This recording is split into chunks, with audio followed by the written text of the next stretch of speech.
Doctor Gowthaman அவர்கள் இன்றைக்கு என்ன மூலிகைகளின் பயன்பாடுகளை நம்மிடையே பகிர்ந்து கொள்ள இருக்கிறார் என்பதை கவனிக்கலாம். நிகழ்ச்சியில் அடுத்த பகுதியாக வரவிருப்பது பல்லாண்டு வாழ்ந்திட. அன்பான கலைஞர் தொலைக்காட்சி நேயர்களுக்கு என்னுடைய இனிமையான காலை வணக்கங்கள்.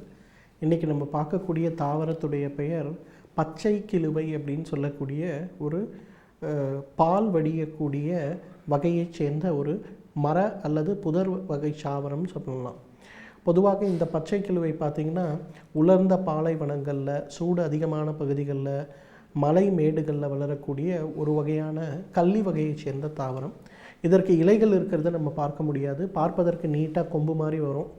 அந்த சூடு அதிகமாகும்போது அதனுடைய தண்டு பகுதி வெடித்து உள்ளே இருந்து ஒரு வெண்மை நிறமான அல்லது பழுப்பு நிறமான அல்லது கருப்பு நிறமான பிசின் வெளியில் வரதை நம்ம பார்க்க முடியும்.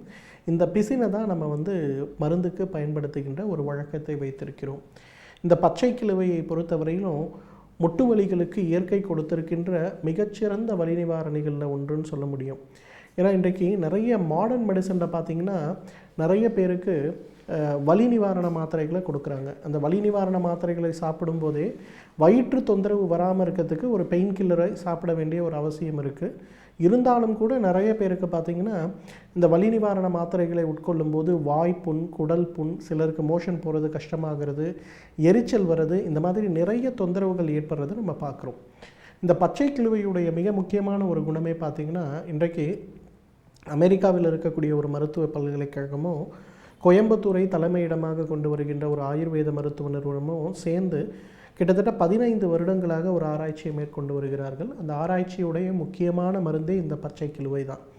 இந்த வலிகளுக்கு, குறிப்பாக ரொமட்டாய்டு ஆர்த்ரைட்டிஸ்ன்னு சொல்லக்கூடிய முடக்குவாதம் சம்பந்தப்பட்ட வலிகளுக்கு, சிக்கன் குனியான்னு சொல்லக்கூடிய முடக்குவாதம் சம்பந்தப்பட்ட வலிகளுக்கு, முட்டுகளில் ஏற்படுகின்ற ஆஸ்டியோ ஆர்த்ரைட்டிஸ் சம்பந்தப்பட்ட வலிகளுக்கு வழக்கமாக கொடுக்கக்கூடிய வலி நிவாரண மாத்திரைகளுக்கு பதிலாக இந்த பச்சை கிழுவையிலிருந்து எடுக்கக்கூடிய அந்த ஹெர்பல் எக்ஸ்ட்ராக்ட்ஸை மாத்திரையாக கொடுக்கும்போது உடலில் என்ன வகையான மாற்றங்கள் ஏற்படுகிறது அப்படிங்கிறத ரொம்ப அழகாக கிட்டத்தட்ட 15 வருஷமாக ஆராய்ச்சியாக செய்து கொண்டிருக்கிறார்கள். அந்த மாதிரி செய்யும்போது பார்த்திங்கன்னா நிறைய விஷயங்களை அவங்க கண்டுபிடிச்சதை நம்ம பார்க்க முடிகிறது. தசைகளுக்கு செல்லக்கூடிய இரத்த ஓட்டத்துடைய அளவு அதிகரிக்கிறது, முட்டுகளில் இருக்கக்கூடிய அந்த அழற்சின்னு சொல்லக்கூடிய இன்ஃப்ளமேஷன் குறைய வைத்தது, நரம்புகளில் இருக்கக்கூடிய ஒரு கடுமையான சூடு அல்லது பாதிப்பு குறைய வைத்தது, காலை எழுந்து கொள்ளும்போது அந்த முட்டுகளில் இருக்கக்கூடிய ஸ்டிஃப்னஸ் குறைய வைத்தது, ஸ்டீராய்டு மருந்துகளுடைய தேவை இல்லாமல், அதிகமான பெயின் கில்லர்ஸோட தேவை இல்லாமல் அதையும் குறைய வைத்தது அப்படின்னு சொல்லி நிறைய விஷயங்களை கண்டுபிடிச்சாங்க. இப்போ கடைசி கட்ட ஆராய்ச்சின்னு சொல்லக்கூடிய கடைசி கட்ட ஒரு ஆராய்ச்சி முடிவுக்கு முன்பு அவங்க அந்த ரிசல்ட்ஸை பப்ளிஷ் பண்ணாங்க.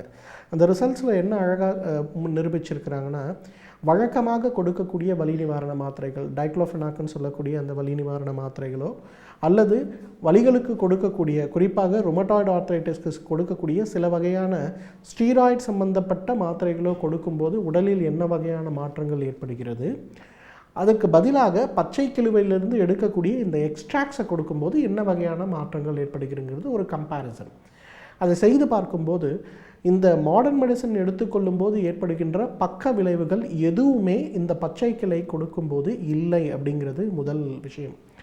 இரண்டாவது, இந்த நோயாளிகளுக்கு இந்த வழக்கமாக கொடுக்கக்கூடிய மாடர்ன் மெடிசன்ஸுடைய பெயின் கில்லர்ஸ் கொடுக்கும்போது ஏற்படுகின்ற அந்த ரிக்வயர்மெண்ட்ஸோடைய அளவு, அதாவது 3 மாதத்திற்கு பிறகு எவ்வளவு தேவை, 1 வருடத்திற்கு பிறகு எவ்வளவு தேவை, 6 வருடத்திற்கு பிறகு எவ்வளவு தேவை. ஏன்னா ரொமட்டாய்டு ஆர்த்ரைட்டிஸ் இருக்கும்போதோ அல்லது ஆஸ்டியோ ஆர்த்ரைட்டிஸ் இருக்கும்போது மருந்துகளுடைய தேவை அப்படிங்கிறது நீண்ட கால ஒரு தேவையாக இருக்கிறதுனால எப்படி இருக்குது அப்படிங்கிற அந்த ஒரு கம்பேரிசன் எடுத்து பார்க்கும்போது இந்த மாடர்ன் மெடிசனுடைய அந்த வலி நிவாரண மாத்திரைகளுடைய தேவை நாளுக்கு நாள் அதிகரித்து வந்தது. அட்லீஸ்ட் இயர் டு இயர் போகும்போது அதிகரித்து வந்ததை பார்த்தாங்க. ஆனால் பச்சை கிழுவையிலிருந்து எடுக்கக்கூடிய எக்ஸ்ட்ராக்ட்ஸை கொடுக்கும்போது அது நாளுக்கு நாள் அதிகரிக்கவில்லை. 250 மில்லிகிராம் அந்த ஒரு எக்ஸ்ட்ராக்டை மட்டும் 10 வருடமாக நோயாளிகள் அதை எடுத்துக்கொள்ளும்போது கூட அது நோயாளியுடைய உடம்பில் தேவையான நல்ல மாற்றங்களை கொண்டு வந்ததை கவனிக்க முடிஞ்சது. அது 500 மில்லியாக கொடுக்கும்போது என்ன மாற்றங்கள் தேவைப்படுதா, இல்லை சிலருக்கு 1 கிராம் வரையிலும் 10 வருஷம் கழித்து டோஸை அதிகரிக்க வேண்டிய தேவை இருந்ததான்னு பார்த்தா அதுவும் இல்லை. ஒரு மினிமைஸ்டு டோஸில் காலையில் மதியம் இரவு 3 வேளை ஒரு மாத்திரையாக கொடுக்கும்போது அது நல்ல மாற்றத்தை ஏற்படுத்தியது அப்படிங்கிறத கண்டுபிடிச்சாங்க. 3வது, இது வயிறில் என்ன மாதிரி மாற்றங்களை ஏற்படுத்துகிறது அல்லது வயிறு சம்பந்தப்பட்ட புற்றுநோய் ஏற்படுவதற்கு ஏதாவது காரணிகளை இது உண்டாக்குகிறதா அப்படிங்கிற ஒரு ஆராய்ச்சி. ஏன்னா பெரும்பாலான வலி நிவாரண மாத்திரைகள் ஈரல் சம்பந்தப்பட்ட பிரச்சனைகளையும் சிறுநீரகம் சம்பந்தப்பட்ட பிரச்சனைகளையும் ஏன் வயிற்றில் குடலில் புற்றுநோய் சம்பந்தப்பட்ட பிரச்சனைகளையும் உருவாக்குறத நம்ம பார்க்க முடிந்தது. ஆனால் இந்த பச்சை கிழுவையிலிருந்து எடுக்கக்கூடிய அந்த ஒரு மாத்திரையை தொடர்ந்து எடுத்துக்கொள்ளும் போது அவர்களுக்கு எந்த விதமான பிரச்சனையும் இல்லாமல் இருந்ததை கவனிக்க முடிந்தது. அதைக்கும் மேலே அவங்களுடைய பவல் மூமெண்ட்ஸு, அவங்களுடைய சிறுநீர் கழிக்கக்கூடிய விகிதம், காலை எழுந்து கொள்ளும்போது அவர்களுக்கு வரக்கூடிய ஸ்டிஃப்னஸில் இருக்கக்கூடிய அந்த பாதிப்புகள், அதே போல் ஒரு அரை மணி நேரம் நிற்க வேண்டிய தேவை, நடக்க வேண்டிய தேவை ஏற்பட்டால் வரக்கூடிய பாதிப்புகள். இந்த ருமட்டாய்டு ஆர்த்ரைட்டிஸில் முடக்குவாதத்தில் பெரிய பிரச்சனையே ஒரு நாள் காலையில் எழுந்திருக்கும் போது தோள்பட்ட வலி, அடுத்த நாள் எல்போ பெயின் இருக்கும், அதுக்கப்புறம் பார்த்திங்கன்னா சின்ன சின்ன முட்டுகள் வீக்கம் வலி ஏற்படும். இந்த மாதிரி பிரச்சனைகள் ஏற்படும் போது வலி நிவாரண மாத்திரைகள், மாடர்ன் மெடிசனில் கொடுக்கக்கூடிய மாத்திரைகளை எடுத்து கொண்டாலும் கூட அதில் பெரிய மாற்றங்கள் கொண்டு வர முடியாமல் இருந்தது. ஆனால் பச்சை கிழுவையிலிருந்து கிடைக்கக்கூடிய அந்த எக்ஸ்ட்ராக்ட்ஸை எடுத்துக்கொள்ளும் போது நல்ல ஒரு மாற்றம் ஏற்பட்டதை கவனித்தாங்க. 4வது கம்பேரிசன், அந்த அவர்களுக்கு உடல் எடையில் ஏற்படக்கூடிய மாற்றம். அந்த மாடர்ன் மெடிசன் சம்மந்தப்பட்ட பெயின் கில்லர்ஸ் அவங்க எடுத்துக்கும் போது பேஷண்ட்ஸோட வெயிட்டு நாளுக்கு நாள் அதிகமாகி கொண்டே வந்ததை கவனித்தாங்க. ஆனால் இந்த பச்சை கிழுவையிலிருந்து எடுக்கக்கூடிய அந்த எக்ஸ்ட்ராக்டை சாப்பிடும்போது அவர்களுடைய பிஎம்ஐ மற்றும் பேசிக் மெட்டபாலிக் ரேட் இது ரெண்டுமே ரொம்ப கணிசமான முறையில் நல்ல வகையில் இருந்ததை பார்க்க முடிந்தது அப்படிங்கிறத கவனித்தாங்க. ஸோ இதுதான் அந்த பச்சை கிழுவை ஒரு பெயின் கில்லராக ஆல்டர்னேட்டிவ் பண்ணுறதுக்கு ஏன் பண்ணக்கூடாது அப்படிங்கிற ஒரு கேள்விக்கு கிட்டத்தட்ட 15 வருடங்களாக கிட்டத்தட்ட ஒரு 10 கோடி ரூபாய் அளவுக்கு செலவு செய்து ஆராய்ச்சி செய்து அந்த ஆராய்ச்சி கிட்டத்தட்ட இப்போ முடியுங்கிற ஒரு நிலைமையில் இருக்கிறது. அது முடிகின்ற வகையில் பார்த்திங்கன்னா பச்சை கிழுவையிலிருந்து எடுக்கக்கூடிய இந்த ஒரு எக்ஸ்ட்ராக்ட் உலகம் முழுவதும் முடக்குவாதம் சம்பந்தப்பட்ட பிரச்சனைகளுக்கு, முட்டு வலிகள் சம்பந்தப்பட்ட பிரச்சனைகளுக்கு மிகப்பெரிய ஒரு மருந்தாகிறத நம்ம பார்க்க முடியும். எனவே நேர்களே, இந்த பச்சை கிழுவை அப்படிங்கிறது சாதாரணமாக நாட்டு மருந்து கடைகளில் கிடைக்கக்கூடிய ரொம்ப அழகான ஒரு மருந்து. அதை ஒரே 1 கிராம் காலை எழுந்து கொள்ளும்போது, அதே போல் இரவு படுக்கும்போது 1 கிராம் இந்த மாதிரி சாப்பிட்டோன்னா எவ்வளவு நாள்பட்ட முட்டு வலிகளாக இருந்தாலும் மறைந்து போகிறத பார்க்க முடியும். ஸோ பச்சை கிழவை வலி நிவாரணம், வலி சம்பந்தப்பட்ட பிரச்சனைகளுக்கு இயற்கை கொடுத்திருக்கின்ற ஒரு மிகச்சிறந்த அருமருந்து. தகுந்த மருத்துவ ஆலோசனையின் பேரில் சரியான முறைப்படி இதை உபயோகப்படுத்தி வந்தோமேயானால் நம்மாலும் பல்லாண்டு காலம் ஆரோக்கியமாக வாழ்ந்திட முடியும். எழுத்தாளர் மனுஷபுத்திரன் அவர்கள் இன்றைக்கு என்ன சமூக பிரச்சனைகளை நம் கண்முன் வைத்து அவற்றை எப்படி கையாள வேண்டும் என்பதை பற்றியும் நம்மிடையே பேச வந்திருக்கிறார். அவற்றை கவனிக்கலாம். நிகழ்ச்சியில் அடுத்த பகுதியாக வரவிருப்பது தீதும் நன்றும்.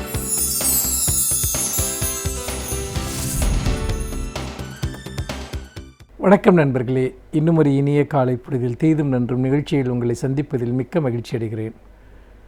பொதுவாக நாம் செய்திகளை அறிந்து கொள்வதில் அல்லது பரபரப்பான விஷயங்களை அறிந்து கொள்வதில் நமக்கு இயல்பாகவே ஒரு ஆர்வம் உண்டு. உதாரணமாக, நாம் கற்பனையில் பார்க்கக்கூடிய அல்லது திரைப்படங்களில் பார்க்கக்கூடிய சில காட்சிகளை அவை நேரடியாக எங்காவது பதிவு செய்யப்பட்டிருந்தால் அதை நாம் பார்ப்பதில் ஒரு கூடுதலான ஆர்வம் நமக்கு இயல்பாகவே உண்டு. உதாரணமாக, மனிதர்கள் அடிக்கப்படுகிற காட்சி, சித்திரவதை செய்யப்படுகிற காட்சி, கொலை செய்யப்படுகிற காட்சி, இதே போல் ஒரு மிகப்பெரிய வன்முறைகள், அந்த வன்முறை சார்ந்த செயல்கள் சித்தரிக்கப்பட்ட திரைப்படங்கள் வருவதை விட நமக்கு அது நிஜமாக நடக்கிற போது யாராவது அதை தங்களுடைய கேமராவில் பதிவு செய்திருந்தாலோ புகைப்படமாக எடுத்திருந்தாலோ நம்முடைய மனம் அதை பார்ப்பதில் ஒரு இயல்பாகவே ஒரு ஈடுபாடு கொண்டிருக்கிறது. இந்த ஈடுபாடு என்பது இன்றைக்கு ஒரு மிகப்பெரிய நோயாக சமூகத்தில் மாறிக்கொண்டிருக்கிறது என்பதை பற்றித்தான் இன்றைக்கு நாம் பேசப்போகிறோம். அதாவது, நாம் சமீபத்தில் நிறைய சமூக வலைத்தளங்களில் அது போன்ற பல காட்சிகள் பதிவு செய்யப்படுகின்றன. ஒரு காவல்துறையினர் ஒரு பொதுமக்களை அடிப்பது போன்ற காட்சியோ அல்லது வேறு நபர்கள் ஒருவரை அடிப்பது, தன்னுடைய தலையை வெட்டுவது, தீயில் வைத்து எரிப்பது, இப்படிப்பட்ட காட்சிகள் எல்லாம் இன்றைக்கு செல்ஃபோன் கேமராக்களில் நேரடியாக பதிவு செய்யப்படுகின்றன. பல சமயங்களில் அது ஒரு உண்மையை உலகிற்கு சொல்கிற அல்லது ஒரு குற்றத்தை உலகுக்கு சொல்கிற ஒரு விஷயமாக கூட பலரால் பார்க்கப்படுகிறது. ஆனால் அதை தாண்டியும் அதற்கு பல்வேறு விதமான சமூக விளைவுகள் ஏற்படுகின்றன. அதாவது நீங்கள் ஒரு குற்றச்செயலை அதனுடைய கொடூரத்தன்மையை நேரடியாக பார்க்கிற போது நீங்கள் வெறுமனே அந்த குற்றத்தினால் அதிர்ச்சி அடைகிறீர்கள் அல்லது அந்த குற்றத்தை பற்றி தெரிந்து கொள்கிறீர்கள் அல்லது அது ஒரு செய்தியாக மட்டும் உங்கள் மனதில் பதிகிறது என்று அதற்கு அர்த்தமல்ல. மாறாக அந்த குற்றச்செயல்களை நீங்கள் நேரடியாக அது போன்ற ஒரு காட்சிப்பதிவுகளின் மூலம் பார்க்கிற போது உங்கள் மனதில் பலவிதமான மாற்றங்கள் நடக்கின்றன. உதாரணமாக ஒருவர் ஒரு குடும்பத்தில் அவர் ஒரு இயல்பாக ஒரு மனநோய் கூறு கொண்டவராக இருக்கலாம். அதீதமான பதட்டம், நிம்மதியின்மை, சஞ்சலம், நிறைய கற்பனை செய்து கொள்வது அல்லது ஒரு அதீதமாக உணர்ச்சி வசப்படுவது, இது போன்ற இயல்புகள் ஒருவருக்கு இருக்கலாம். அப்படிப்பட்ட ஒருவர் இது போன்ற ஒரு காட்சியை பார்க்கிற போது அவர் உணர்வு ரீதியாக மிகவும் பாதிக்கப்படுகிறார். ஒன்று, அவர் அதனால் மனதளவில் தாக்கப்படுகிறார். இன்னும் சொல்லப்போனால் அப்படிப்பட்ட ஒரு செயலுக்கு ஏதாவது ஒரு எதிர்வினை ஆற்ற வேண்டும் என்று நினைக்கிறார் அல்லது அதுபோன்ற ஒரு செயலை தானே செய்ய வேண்டும் என்கிற ஒரு எண்ணத்திற்கு கூட அவர் ஆட்படுகிறார். சமீபத்தில் நீங்கள் ஒரு குறிப்பிட்ட விதமான ஒரு குற்றங்கள் தொடர்ந்து அதிகரித்து வருவதை நீங்கள் கவனிக்கலாம். அதாவது தன்னை நேசிக்க மறுத்த பெண்ணை கொடூரமாக தாக்குவது, பொது இடத்தில் வைத்து வெட்டுவது அல்லது கொலை செய்வது, கத்தியால் குத்துவது போன்ற சம்பவங்கள் தொடர்ச்சியாக நடந்து வருவதை நீங்கள் கவனிக்கலாம். இது எப்படி நடக்கிறது? ஏதாவது ஒரு பெண் அப்படி கொல்லப்படுகிற போது அது மிகப்பெரிய அளவிற்கு செய்தியாக அல்லது அது சார்ந்த ஒரு மிகப்பெரிய பதட்டம் ஒரு சமூகத்தில் உருவாக்கப்படுகிறது. அப்பொழுது அதன் மூலமாக பலரும் அதிர்ச்சி அடைகிறார்கள். அதுபோன்ற குற்றங்களை தடுக்க வேண்டும் என்று நினைக்கிறார்கள். ஆனால் இந்த காட்சிகளையோ இந்த செய்திகளையோ திரும்ப திரும்ப கேட்கிற ஒரு நபருக்கு அதே போன்று யாரோ ஒரு பெண்ணிடம் அவர் தன்னுடைய உணர்வுகளை வெளிப்படுத்தி ஏமாற்றமடைந்த ஒரு நபர் அவர் ஒரு மனநோய் கூறு கொண்டவராக இருந்தால் அத்தகைய குற்றத்தை தானும் செய்தால் என்ன என்கிற மனநிலைக்கு அவர் ஆட்படுகிறார் என்று உளவியலாளர்கள் சொல்கிறார்கள். அப்படி பார்க்கிற போது குற்றத்தை பற்றிய செய்திகளே ஒரு குற்றத்தை உருவாக்கக்கூடிய ஒரு தன்மை கொண்டதாக இருக்கிறது. இதை லீம்டு கிரைம்ஸ் என்று ஆங்கிலத்தில் சொல்வார்கள் அல்லது ட்ரெண்டிங் கிரைம்ஸ் என்று கூட அதை சொல்கிறார்கள். ஒரு குறிப்பிட்ட வகையான குற்றச்செயல்கள் அது சமூகத்தில் தொடர்ந்து பேசப்படுவதாலும் பார்க்கப்படுவதாலுமே அத்தகைய குற்றச்செயல்கள் ஒரு சமூகத்தில் அதிகரிக்கின்றன என்பது ஒரு புறம்.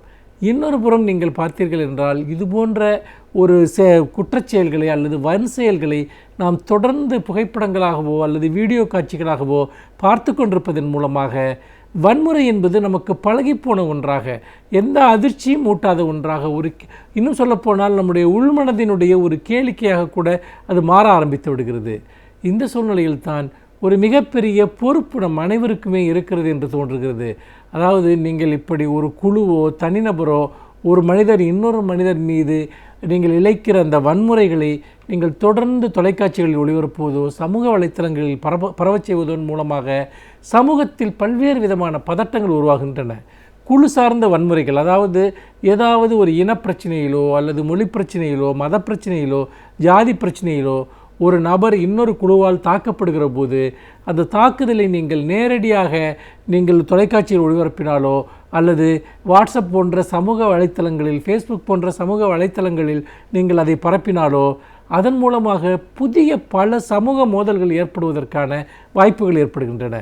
அத்தகைய மோதல்கள் பல முறை இந்தியாவில் பல இடங்களில் நடந்திருக்கின்றன என்பதையும் கூட நாம் இந்த இடத்தில் மறந்துவிடக்கூடாது. இது ஒரு விஷயம். இன்னொன்று, இது போன்ற விஷயங்களை பார்ப்பவர்கள் அடையக்கூடிய உணர்ச்சி வசப்பட்ட நிலை. அப்பொழுது அவர் கண்மூடித்தனமாக தன் அருகாமையில் இருக்கக்கூடிய யாரோ ஒருவரை எதிரியாக பாவித்து கொண்டு அவரை தாக்குவதற்கு அல்லது பழிவாங்குவதற்கு அழிப்பதற்கான வாய்ப்புகளும் ஏற்படுகின்றன. இது எங்கிருந்து இந்த பிரச்சனை ஆரம்பிக்கிறது என்று நாம் பார்த்தால் உண்மையில் வன்முறையின் மீது நமக்கு இயல்பாகவே ஒரு நாட்டம் இருக்கிறது. நாம் அந்த வன்முறையை நாம் சரியான அளவில் கண்காணித்து கவனித்து அவற்றை நாம் நெறிப்படுத்தாவிட்டால் அந்த வன்முறை உணர்ச்சி என்பது அது பல்வேறு ரூபங்களில் இது போன்ற செய்திகளை பார்க்கிற போது வெளிப்பட ஆரம்பிக்கிறது. திடீரென சிலர் தனிப்பட்ட முறையில் குற்றங்களை செய்வதற்கு அஞ்சக்கூடியவர்கள் ஒரு குழுவாக சேர்ந்து கொண்டு தங்களுடைய அடையாளங்களை மறைத்து கொண்டு குற்றங்களை செய்யக்கூடியவர்களாக அவர்கள் மாறுவதையும் கூட நாம் பார்க்கிறோம்.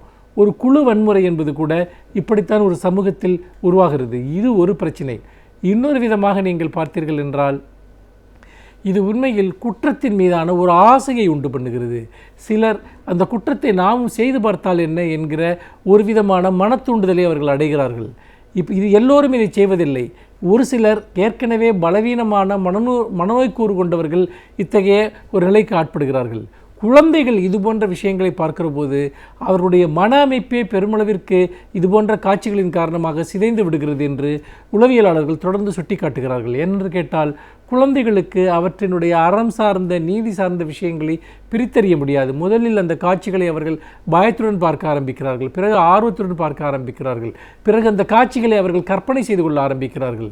இந்த நிலையில்தான் ஒரு விஷயத்தை நாம் காட்சியாக நாம் பதிவு செய்கிறோம் என்றால் அது அந்த குற்றத்து தொடர்பான வழக்குகளுக்கு பயன்படுவதை தாண்டி அது பொதுமக்களிடம் ஒரு பரவலான கேளிக்கையாக அல்லது பரவலாக பார்க்கப்படுவதற்கு, விவாதிக்கப்படுவதற்கு, பேசப்படுவதற்கான ஒரு விஷயமாக அதை மாற்றுவது என்பது மிக ஆபத்தான ஒன்று என்று நான் நினைக்கிறேன்.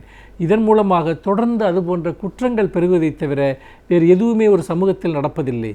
ஒரு சமூகத்தில் நல்லுணர்வுகள், மென்மையான உணர்வுகள் வளர்க்கப்பட வேண்டும். குற்றங்கள் சமூகத்தில் நிகழ்கின்றன, வன் செயல்கள் நிகழ்கின்றன என்பது உண்மை. ஆனால் அதை காட்டுவதில், அதை பகிர்ந்து கொள்வதில் நமக்கு ஒரு பொறுப்பு இருக்கிறது. நம்முடைய பொறுப்பற்ற தனம் என்பது குற்றங்களுக்கு நீர்விட்டு வளர்க்கக்கூடிய ஒன்றாக இருந்துவிடக்கூடாது. மாறாக நாம் குற்றங்களையும் சமூகத்தையும் பிரிக்கக்கூடியதாக நம் செய்திகளை அளிப்பதிலும் அல்லது செய்திகளை பதிவு செய்வதிலும் நம்முடைய அணுகுமுறை இருக்க வேண்டும். இதில் ஊடகங்களுக்கும் ஒரு பொறுப்பு இருக்கிறது, சமூக வலைத்தளங்களை பயன்படுத்தக்கூடிய தனிமனிதர்களுக்கும் ஒரு பொறுப்பு இருக்கிறது. இந்த கூட்டு பொறுப்பின் மூலமாகத்தான் குற்றத்திலிருந்து இந்த சமூகத்தினுடைய அனைத்து விதமான ஒரு வேதனைகளையும் துயரங்களையும் நாம் அழிக்க முடியும் என்று சொல்லி மீண்டும் இன்னும் ஒரு புதிய சிந்தனையோடு உங்களை சந்திக்கிறேன். நன்றி, வணக்கம். இன்றைக்கு சிறப்பு விருந்தினர் பகுதியில் எந்த துறையை சேர்ந்த வல்லுநர் என்ன பயனுள்ள தகவல்களை நம்மிடையே பகிர்ந்து கொள்ள இருக்கிறார் என்பதை கவனிக்கலாம். நிகழ்ச்சியில் அடுத்த பகுதியாக வரவிருப்பது சிறப்பு விருந்தினர்.